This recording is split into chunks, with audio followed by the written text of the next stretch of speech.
one topic heavy on my mind today that you alluded to already, abundance and the weaponization thereof. Yes. Do you think that we are finding ourselves in a world where, as the singularity or whatever approximation you may or may not believe in approaches, where it becomes possible for the great powers of the world to selectively weaponize abundance for hegemony? And if not, why not? And if so, which form of abundance do you think will be weaponized first? Oh my God.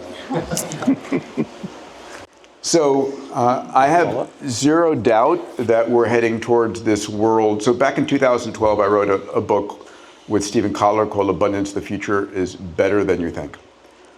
We just sold and just finished writing the follow-on, which we're calling The Survival Guide for the Age of Abundance.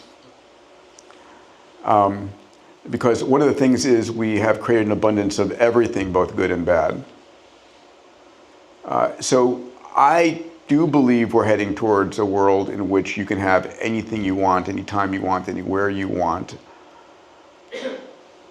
One of my greatest concerns is the dissolution of purpose. So if you can have anything you want, anytime you want, can we still retain the idea of a deep emotional purpose for our lives? There's an incredible experiment done in the 1960s. Did we talk about the Universe 25 experiments? Do you know what the Universe 25 experiments are? This was done in one of the large medical centers in New York in the 1960s. An experimenter had done sequentially over the years. This was the 25th time he did this experiment, where he took a population of rats and he created utopia for the rats. He put in a number of breeding pairs, and the universe that they were in had all of the food, all the water, all the nesting, everything they needed. And he saw normal exponential growth. But before they saturated the population, what occurred was this very rapid die-off, and the entire population died every time because there was no challenges for them. And so it's like the idea of the unchallenged life is not worth living. It's anybody of you who play video games or have kids who play video games, right? That video game is so finely tuned to not be too easy where you give up, or not be so hard that you can't win. It's just right. So on the thesis that we're living in a computer model, which of course we are, it's just beautifully finely tuned.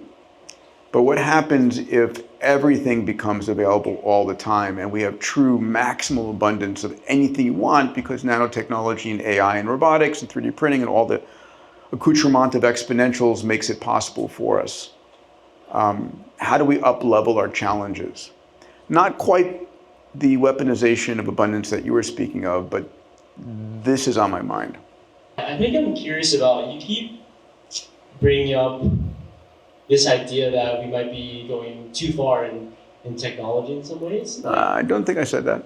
Not too far, but in the sense that if we solve all the problems, humans have no challenges to face.